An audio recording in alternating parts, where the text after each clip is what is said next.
Assalamualaikum warahmatullahi wabarakatuh. Saya Ayuanda Resna dan teman-teman saya, Pinkan Maharani, Alif Rahmat Sandi, dan Hayun Hamid. Kami akan menjelaskan materi tentang lingkungan laut siliklastik. Jadi sebelumnya apa sih lingkungan laut itu?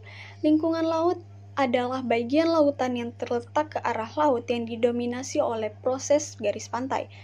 Kemudian di sini ada lingkungan shelf. Melalui gambar kita bisa melihat lingkungan ini terbagi atas dua, yaitu Ocean Zone dan Neritic Zone. Neritic Zone meliputi continental shelf, di mana continental shelf ini merupakan paparan benua. Kemudian bergeser ke bagian Ocean Zone yang merupakan cekungan laut. Di sini kita dapat menemui beberapa hal. Yang pertama adalah shelf break, di mana shelf break ini merupakan batasan antara continental shelf dengan laut dalam. Kemudian di sini juga terdapat continental slope. Continental slope adalah suatu lereng di dasar laut yang terletak antara paparan benua dan daerah laut dalam. Kemudian di sini juga bergeser sedikit, di sini terdapat continental rise, di mana continental rise adalah zona relief dari akumulasi sedimen yang terletak di antara lereng benua dan dataran abisal. Continental rise ini adalah bagian utama dari margin kontinental, meliputi sekitar 10% dari laut dasar. Kemudian di sini juga kita bisa menemui Mid-Ocean Ridge. Mid-Ocean Ridge atau gunung api bawah laut merupakan produk dari aktivitas tektonik. Dan di sini juga kita bisa menemukan trench. Trench ini merupakan palung laut. Kemudian di sini juga terdapat gambar yang menjelaskan paparan dari laut. Jadi di sini terdapat epikontinental. Jadi epikontinental itu merupakan lautan yang dikelilingi oleh daratan. Kemudian perikontinental. Perikontinental itu adalah laut yang mengelilingi benua. Kemudian kita lanjut ke fisiografi dan pengaturan deposisi. Jadi di sini bisa dilihat, jadi di sini lingkungan landas siliklastik dibatasi oleh berbagai lingkungan pesisir dari sisi darat dan oleh lereng benua di sisi laut. Jadi bisa dilihat, jadi dia terbagi atas inner shelf, middle shelf, dan outer shelf. Jadi sebelum itu kita bisa melihat surface di sini. Jadi surface mengacu pada bagian dari dasar laut dan lingkungan pengendapan sedimen yang terletak di bawah dasar gelombang sehari-hari. Kemudian ada inner shelf. Inner shelf ini bagian laut yang didominasi oleh proses pasang surut angin dan gelombang badai. Sekian dari saya. Selanjutnya akan dilanjutkan oleh teman saya. Baik, saya akan menjelaskan materi tentang transportasi dan deposisi sedimen shelf. Mengingat arah pergerakan gelombang yang melintasi landas, kontinen sebagian besar mengarah ke arah pantai, bagaimana sedimen bisa bergerak melintasi paparan ke arah laut. Johnson 1919 mengemukakan gagasan tentang graded shelf yang ia yakini menunjukkan penurunan progresif dalam ukuran butir dari kasar di garis pantai menjadi sangat halus di tepi shelf. Sebagian respon terhadap dugaan penurunan energi air ke arah laut, konsep graded shelf untuk shelf modern akhirnya tidak lagi disukai. Ketika menjadi jelas melalui penelitian tambahan pada tahun 1930-an sampai pada tahun 1960-an bahwa distribusi ukuran butir di banyak shelf modern tidak merata atau tidak teratur. Biasanya shelf dibagi menjadi dua tipe utama, yang didominasi gelombang dan badai, juga disebut sebagai dominasi cuaca dan dominasi pasang surut. Meskipun sebagian besar shelf sebenarnya dipengaruhi oleh berbagai proses, sekitar 80% wilayah modern didominasi oleh gelombang dan badai dan 17% didominasi oleh pasang surut. Sekitar 3% shelf didominasi oleh arus laut yang mengganggu.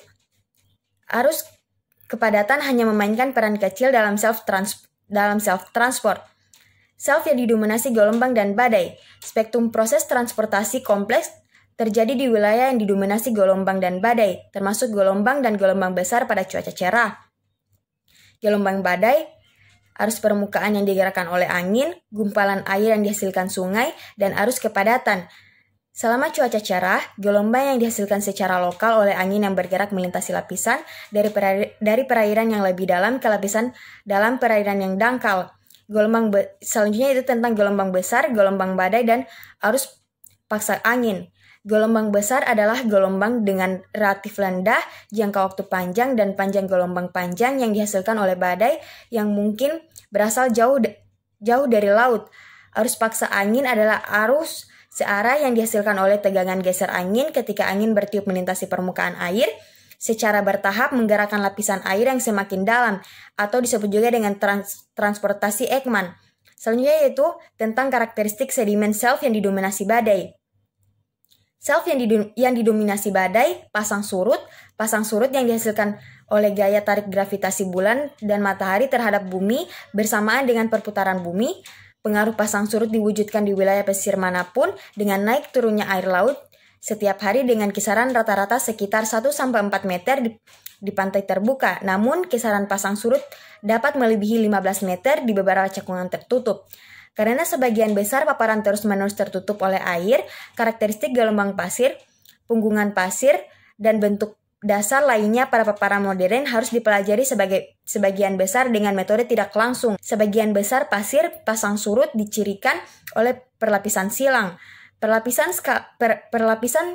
silang skala kecil dan laminasi silang riak yang dihasilkan oleh migrasi riak dan bukit pasir kecil, dan perlapisan silang skala besar yang dihasilkan oleh migrasi bukit pasir dan punggung bukit pasir merupakan hal yang umum terjadi.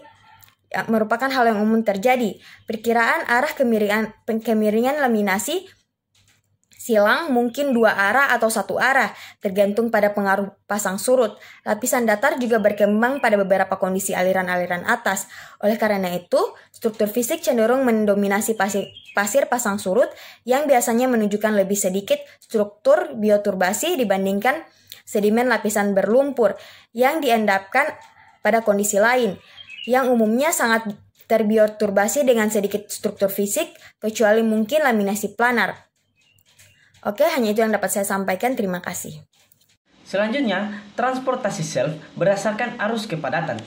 Nah, arus kepadatan diciptakan oleh perbedaan kepadatan dalam massa air serta aliran nefloid. Semuanya merupakan arus kepadatan yang didorong oleh perbedaan kepadatan yang timbul dari sedimen tersuspensi. Di daerah beriklim kering, penguapan yang berlebihan di dekat pantai dapat menghasilkan air asin padat yang mengalir ke arah laut di sepanjang dasar laut sebagai aliran bawah. Aliran bawah seperti ini mungkin juga terjadi di dataran tinggi, tempat air permukaan yang dingin tenggelam dan mengalir ke dasar laut. Kerapatan arus yang dihasilkan akibat variasi dalam suhu atau salinitas bukanlah faktor penting dalam transportasi shelf, dan tidak ada shelf modern yang didominasi oleh proses tersebut. Selanjutnya, pengaruh perubahan permukaan laut pada transportasi shelf. Nah, karena lingkungan geografis yang berubah dengan cepat dan berubah bentuk selama fluktuasi permukaan laut, perubahan permukaan laut merupakan variabel pengendapan yang penting dan sensitif. Hal ini dapat mempengaruhi proses erosi dan pengendapan serta jenis sedimen yang terendapkan pada shelf. Antara lain, perubahan permukaan laut merupakan faktor penting dalam membentuk arsitektur stratigrafi sedimen shelf. Lanjut, aktivitas biologis di shelf. Landas kontinen modern atau continental shelf modern merupakan salah satu lingkungan yang paling padat dihuni oleh organisme, dan catatan geologi menunjukkan bahwa lautan kuno juga dihuni oleh populasi organisme dalam jumlah besar. Nah, lantai shelf merupakan habitat bagi organisme invertebrata yang sangat beragam seperti moluska, echinodermata, karang, spons, cacing, dan arthropoda, baik infauna maupun epifauna. Organisme paling melimpah di daerah berenergi rendah dan populasi terbesar terdapat di lapisan dalam, tepat di bawah dasar gelombang. Organisme di shelf yang didominasi siliklastik sangat penting sebagai agen bioturbasi. Jenis dan kelimpahan struktur bioturbasi bervariasi menurut jenis sedimen dan kedalaman air. Secara umum, sedimen berlumpur di landas kontinen atau di shelf kontinen memiliki tingkat bioturbasi yang lebih tinggi dibandingkan sedimen berpasir, dan struktur sedimen fisik dalam sedimen ini mungkin hampir seluruhnya terhapuskan oleh bioturbasi. Sebaliknya, hanya terdapat sedikit spesies organisme yang dapat bertahan hidup di zona paparan dan pantai dekat pantai yang berenergi sangat tinggi. Oleh karena itu, sedimen berpasir di zona transisi paparan pantai didominasi oleh struktur fisik seperti perlapisan silang atau cross bedding dibandingkan dengan struktur bioturbasi. Lanjut, sedimen self silicastic purba. Nah, secara umum sedimen beting purba tampak bisa dibedakan dengan yang pertama, bentuk tabel. Yang kedua, dimensi lateral yang luas dan ketebalan yang besar. Yang ketiga, kematangan komposisi pasir dengan kematangan komposisi pasir sedang dengan feldspar dan fragmen batuan yang mendominasi kuarsa. Yang keempat, umumnya berkembang dengan baik bahkan memiliki bedding yang luas. Yang kelima, lapisan badai di beberapa endapan shelf memiliki lapisan badai di beberapa endapan shelf. Dan yang keenam, keragaman yang luas dan kelimpahan organisme fosil laut normal. Dan yang terakhir, yang ketujuh, asosiasi diagnostik jejak fosil. Endapan shelf kuno yang didominasi pasang surut dicirikan terutama oleh batu pasir crossbedding. Arus paleo sebagian besar bersifat unimodal, tampaknya disebabkan oleh adanya jalur transportasi sedimen-sedimen regional kuno. Endapan beting kuno yang didominasi badai kemungkinan besar mengandung lebih banyak lumpur daripada endapan yang didominasi pasang surut dan stratifikasi silang humoki atau humoki cross stratification, serta lapisan badai merupakan hal yang umum terjadi, tetapi tidak pada endapan modern. Sekian dari saya, terima kasih. Oke, lanjut saja. Di sini saya akan menjelaskan lingkungan laut dalam. Yang pertama yaitu lereng kontinental. Lereng benua terbentang dari patahan landas kontinen yang terjadi pada kedalaman rata-rata sekitar 80 meter di lautan modern. Hingga dasar laut dalam batas bawah biasanya terletak pada kedalaman air mulai dari sekitar 1.500 ke 4.000 meter. Tetapi secara lokal di parit dalamnya, kedalamannya bisa melebihi 10.000 meter. Kemiringan rata-rata lereng modern adalah sekitar 4 derajat. Meskipun kemiringannya mungkin berkisar kurang dari 2 derajat dari dataran besar menjadi lebih dari 45 derajat dari beberapa pulau karang. Lalu yang kedua adalah kenaikan benua dan cekungan laut dalam. Kenaikan benua dan cekungan laut selain yang dihasilkan dari menoreh, nengarai bawah laut dan gunung laut dalam meliputi bagian lautan yang terletak di bawah dasar lereng benua. Bersama-sama mereka berebeka 80% dari total dasar laut samudra. Biasanya hanya terdapat sedikit batuan yang menonjol. Beberapa dataran jurang juga terpotong oleh saluran laut yang disebutkan pegunungan di tengah laut meluas ke beberapa 60.000 km dari lautan modern. Lalu yang keempat adalah arus ngarai. Arus pasang surut yang diukur di ngarai bawah laut pada kedalaman melebihi 1.000 meter mungkin mampu mengangkut lumpur dan pasir halus. Dua jenis arus telah terdeteksi di lembah bawah lautan, seperti arus pasang surut biasanya yang jarang melebihi 50 cm dan aliran tersebut bergantian ke arah lebih dalam. Selain sedimen yang tertiup angin berasal dari lapisan tersebut yang harus melintasi lapisan tersebut ke lingkungan perairan yang lebih dalam. Pergerakan sedimen melintasi paparan mencakup pengangkutan sedimen kasar oleh arus kekeruhan dan adveksi sedimen halus ke arah laut oleh gumpalan sedimen dan aliran nephroid. Lalu yang keempat adalah arus ngarai. Arus pasang surut yang diukur di ngarai bawah laut pada kedalaman melebihi 1.000 meter mungkin mampu mengangkut lumpur dan pasir halus. Dua jenis arus telah terdeteksi di lembah bawah lautan, seperti arus pasang surut biasanya yang jarang melebihi 50 cm dan aliran tersebut bergantian ke arah bawah dan ke bawah lembah sebagai respon terhadap pembalikan pasang surut. Dan sesekali terjadi lonjakan aliran arus. Hanya ada sedikit data yang pasang surut, namun gelombang arus sebesar yang diukur oleh Shepard tentu saja mampu mengangkut sedimen halus ke arah mendukung pentingnya kuantitatif transportasi net down chain akibat arus laut. Lalu yang kelima adalah arus kontur. Perbedaan massa jenis air laut permukaan yang disebabkan oleh variasi suhu atau salinitas menimbulkan sirkulasi vertikal massa air di laut yang biasa disebut dengan sirkulasi vertikal. Massa air di laut. Sirkulasi termalin. Sirkulasi dimulai terutama di intang tinggi ketika air permukaan yang dingin tenggelam ke dasar, membentuk massa air dalam yang mengalir di sepanjang dasar laut sebagai arus dasar. Jalur arus dasar ini dipengaruhi oleh posisi pegunungan dan tanjakan samudra serta fitur topografi lainnya seperti jalur sempit melalui zona ekahan. Lalu yang selanjutnya adalah hujan pelagik. Laut setelah mati, suatu proses organisme planktonik bercangkang berkapur dan mengandung silika menetap melalui kolom air laut ke dasar disebut hujan pelagis atau pelagis penyelesaian.